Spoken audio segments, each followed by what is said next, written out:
اس میں قرآن مجید کہتا ہے کہ دیکھو لوگوں، تم میں کوئی بنیادی طور پر، پیدائشی طور پر رنگت کی وجہ سے، نسل کی وجہ سے کوئی نہ افضل ہے نہ مفضول ہے، نہ کوئی اعلیٰ ہے نہ ادنا ہے، کلکم، اور اس پر میں نے جو پیش کی ہے گواہی مزید حضور کی حجۃ الوداع کے خطبے سے، لا فضل لعربی علی عجمی ولا لعجمی علی عربی ولا لاسود علی احمر ولا لاحمر علی اسود الا بالتقوی کلکم بنو آدم وآدم من تراب۔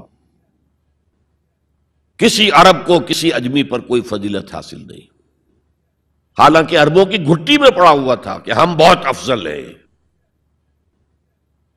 نطق تو ہمارے پاس ہے، بات ہم کر سکتے ہیں، خطیب ہمارے ہیں، باقی دنیا تو عجمی ہے، گونگے ہیں یہ لوگ۔ عجم کے معنی کیا؟ گونگے ہیں۔ حضور نے کہا لا فضل لعربی علی عجمی ولا لعجمی علی عربی، اجمی کو بھی، کسی اجمی کو کسی عربی پر کوئی فضیلت نہیں، ولا لاحمر علی اسود، کسی سرخ روح کو، سفید اور سرخ رنگت والے کو کسی سیاہ فام کے اوپر کوئی فضیلت نہیں، نہ کسی سیاہ فام کو کسی گورے پر کوئی فضیلت ہے۔ میں نے شروع میں جب میں حدیث پڑھتا تھا تو میں حیران ہوتا تھا کہ کیا کوئی کالے بھی یہ سمجھتے ہیں کہ ہم گوروں سے افضل ہیں؟ امریکہ میں جا کے بھید کھلا، وہ تو کہتے ہیں ہم مکمل انسان ہیں، یہ تو کچے ہیں، پکے ہوئے ہی نہیں ابھی، مذاق اڑاتے ہیں۔ ان کے ہاں جو ہے سفید چمڑی والوں کا شدید مذاق اڑتا ہے۔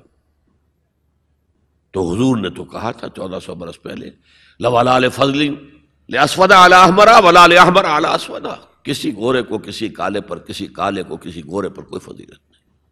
کلکم بنو آدم، تم سب کے سب آدم کی نسل ہو، وآدم من تراب، اور آدم مٹی سے بنے تھے علیہ الصلوۃ والسلام۔ یہ جو نکتہ میں اتنے اہتمام سے بیان کر رہا ہوں، اس کے لیے میں گواہی اب دے رہا ہوں ایچ جی ویلز کی، نام سنا ہوگا آپ نے۔ وہ زیادہ مشہور تو ہے سائنٹیفک فکشن کے معاملے میں، اس نے اپنے زمانے میں ایسی کہانیاں لکھی، ایسے افسانے لکھے جو آنے والے دور میں سائنس کے جبکہ عروج ہونے والا تھا تو واقعات کے طور پر سامنے آنے والے تھے۔ سائنٹیفک فکشن، کہانیاں لکھنا، افسانے لکھنا سائنسی بنیادوں پر۔ لیکن تاریخ عالم پر بھی ان کی 2 کتابیں اس شخص کی جو ہیں وہ بہت ہی عمدہ ہیں، اس میں کوئی شک نہیں۔ A short history of the world, اور دوسری ہے a concise history of the world. Concise history of the world میں پہلے میں یہ بیان کر دوں کہ اس نے حضور پر بڑے کیچڑ اچھالا ہے۔ شاطم رسول جیسے آج رشدی ہے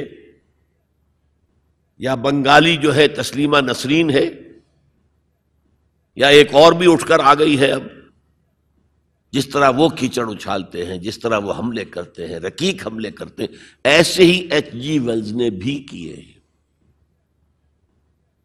یہ میں کس لیے بتا رہا ہوں؟ تاکہ یہ بات جو ہے واضح ہو جائے کہ وہ عقیدت مند نہیں ہے، حضور کا دشمن ہے۔ اور عربی کی ایک کہاوت یہ ہے کہ الفضل ما شہدت بہ الاعداء، دوست اور عقیدت مند تو تعریف کریں گے، کیا کسی مسلمان کے لیے ممکن ہے کہ حضور کی تعریف نہ کرے؟ بلکہ وہ نعتیں پڑھتے ہوئے غلوف بھی کر جائیں گے، کہیں سے کہیں پہنچا دیں گے۔ ہاں اگر دشمن تعریف کرے تو وہ بات ہے کہ جو قابل غور ہے۔ میں نے اس لیے اسٹیبلش کیا دشمن ہے، دوست نہیں ہے، عقیدت مند نہیں ہے۔ لیکن جو چیپٹر اس کا ہے حضور کی زندگی پر، اس کے آخر میں آ کر خطبہ حجۃ الوداع کا یہ حوالہ اس نے دیا، لا فضل لعربی علی عجمی ولا لعجمی علی عربی ولا لاسود علی احمر ولا لاحمر علی اسود الا بالتقوی۔ اور اس کے بعد جو اس کا ری ایکشن ہے، اس پر جو تبصرہ تھا کہہ رہا ہوں، اس کی وجہ بتا دوں گا بعد میں۔ معلوم ہوتا ہے گھٹنے ٹیک کر کوئی شخص جو ہے اور سر جھکا کر خراج عقیدت پیش کر رہا ہے۔ ایگزیکٹ الفاظ یہ تھے اس کے، although the sermons of human equality, fraternity and freedom were said before also. And we find a lot of such sermons in Jesus of Nazareth. But it must be accepted that it was Muhammad sallallahu alayhi wasallam who for the first time in human history established a society based on these principles.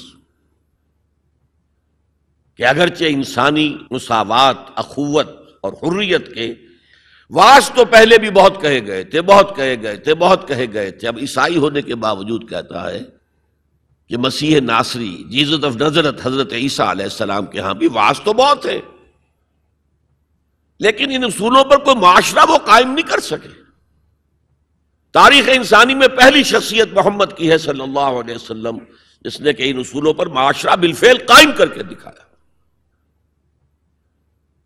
اچھا، اب آئیے اس کی اہمیت پر۔ اہمیت یہ ہے کہ آج جیسا کہ میں نے کہا تھا کہ دنیا سکڑتی جا رہی ہے، فاصلے تو کوئی ہے ہی نہیں، اب کوئی معنی ہی نہیں۔ جیسے حدیث میں آیا تھا کہ دجال بات کرے گا ساری دنیا میں سنی جائے گی، آج کوئی دجال صاحب جو ہے واشنگٹن سے تقریر کرتے ہیں اور پوری دنیا میں سنی جاتی ہے۔ اب جو یہ دنیا چھوٹی ہو رہی ہے تو اس کا ایک منطقی تقاضا یہ ہے، یہ جو نیو ورلڈ آرڈر کی بات ہے یہ منطقی ہے۔ کوئی ایک عالمی ریاست ہونی چاہیے۔ اب یہ چھوٹی چھوٹی ریاستیں، نیشن سٹیٹس وغیرہ، یہ تو لڑتی بھڑتی رہیں گی، اس نے اس کے اوپر چڑھائی کر دی، اس نے اس پر چڑھائی کر دی، تو ایک کوئی عالمی ریاست، گلوبل سٹیٹ قائم ہونی چاہیے۔ لیکن اس کے لیے بنیاد کہاں سے لائیں؟ انسانوں کو جوڑیں کیسے؟ وہ تو نسل کی بنیاد پر جو ہے کٹے ہوئے ہیں، رنگت کی بنیاد پر ان کے دلوں کے درمیان جو ہے بودھ ہے۔ انسانیت کو ایک کرنے والی یا ایک ڈوری میں پرونے والی شے کون سی ہے؟ کون سی ڈوری ہے؟ دیکھیے، انہی حالات کا تقاضا تھا، لیگ آف نیشنز قائم ہوئی تھی، لیکن چونکہ سارے فاصلے جو ہے خارج میں کم ہوئے ہیں، دلوں کے فاصلے جو کہ تو برقرار ہیں، ناکام ہو گئی، ختم ہو گئی۔ اقبال نے اس کی موت کی پیشن گوئی کی تھی، بیچاری کئی روز سے دم توڑ رہی ہے، ڈر ہے خبر بد نہ میرے منہ سے نکل جائے، تقدیر تو مبرم نظر آتی ہے وہ لیکن پیران کلیسا کی دعا ہے کہ یہ ٹل جائے، کسی طرح لیگ آف نیشنز باقی رہ جائے۔ ختم ہو گئی، اب یونائٹڈ نیشنز ہے، بالفعل ختم ہو چکی، سپر پاورز کے مفادات کے تحت۔ اور اب تو وہ سپر پاورز بھی دو نہیں رہی، سپریم پاور جو ہے وہ یونائٹڈ نیشنز کی اکثریت روکنا چاہے وہ نہیں رکتی۔ عراق پر حملے کے معاملے میں کون ساتھ تھا ان کے؟ بائی پاس کیا، دفع ہو جاؤ، ہمیں کوئی حیثیت زبریت نہیں تمہاری۔ تو یہ بھی دم توڑ رہی ہے، یونائٹڈ نیشنز کا وجود کیا رہ جائے گا؟ بیچاری کئی روز سے دم توڑ رہی ہے۔ یہ عراق پر حملے کے ساتھ جو ہے اس کا دم جو ہے عالم نزاع شروع ہو چکا ہے۔ ڈر ہے خبر بد نہ میرے منہ سے نکل جائے، تقدیر تو مبرم نظر آتی ہے، تو اٹل نظر آتا ہے کہ یہ فیل ہو جائے گا، ادارہ ختم ہو جائے گا۔ پیران کلیسا کی دعا ہے کہ یہ ٹل جائے، وہاں دعائیں ہو رہی ہیں کہ ابھی یہ برقرار رہے۔ اس پس منظر میں قرآن دو بنیادیں دیتا ہے کہ جو تمام انسانوں کو جوڑنے والی ہیں، ایک وحدت الہ، وحدت خالق، تم سب کا خالق ایک ہی ہے، اللہ۔ اب ایوولوشن کی تھیوری ماننے والے کیسے مانیں گے کہ کوئی ایک اللہ ہے، کوئی ایک خالق ہے؟ تو نہیں مان سکتے۔ نمبر دو، تم سب ایک ہی جوڑے کی اولاد ہو، یا ایھا الناس انا خلقناکم، اے تمام انسانوں ہم نے تم سب کو پیدا کیا۔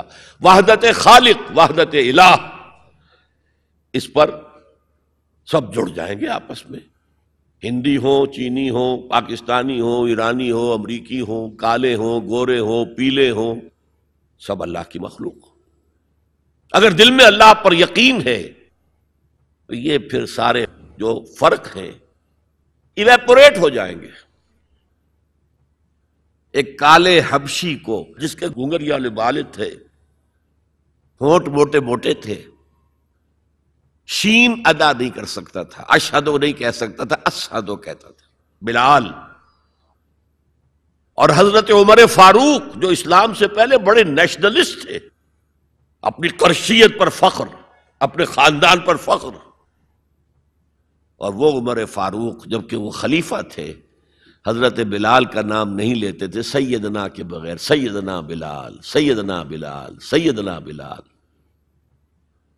حضرت ابو بکر کے بارے میں فرماتے ہیں ابو بکر سیدنا وآتق سیدنا، ابو بکر خود بھی ہمارے سردار ہیں، انہوں نے ہمارے سردار کو آزاد کرایا تھا خرید کر۔ تو یہ فرق تو جب تک کہ آپ اللہ پر ایمان نہ رکھتے ہوں تو کوئی بنیاد ہی نہیں ہے۔ ہمارے ان کے درمیان کیا بنیاد ہے؟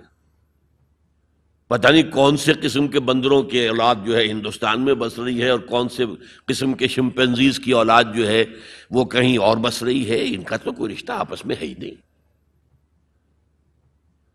پھر یہ کہ وحدت آدم و حوا، انا خلقناکم، نمبر 1 من ذکر و انثی، ایک مرد اور ایک عورت سے پیدا کیا۔ تو ایک تو اخوت دینی ہے، اخوت اسلامی ہے، وہ تو بڑی اونچی بات ہے۔ اخوت انسانی، تمام انسان۔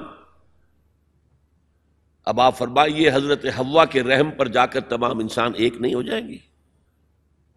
والدہ کے رحم کے اعتبار سے بہن بھائی جو ہیں وہ بھائی بھائی اور بہنیں ہیں، دادی کے اس پر جائیے تو وہ ایک بڑا کنبہ وجود میں آ جائے گا، چچا تائے کی ساری اولاد اس میں مل جائے گی، اور اسی طریقے سے خالاؤں کی اور پھپھیوں کی اولاد شامل ہو جائے گی، اس سے آگے جائیے، اس سے آگے جائیے، سب جا کر آدم اور حوا پر جمع ہو جائے گی۔ تو آج جو زمانے کا تقاضا ہے کہ یہ فاصلے کم ہو، نوع انسانی جمع ہو، ایک وحدت ہو جائے، وہ تقاضا صرف اسلام کی بنیاد پر طے ہو سکتا ہے، پورا ہو سکتا ہے، کسی اور کے پاس اس کے لیے کوئی بنیاد نہیں۔ هي الحلقات تحفظني بآيات من القرآن، هي الحلقات تملأني بحب المصطفى العدنان، هي الحلقات تحفظني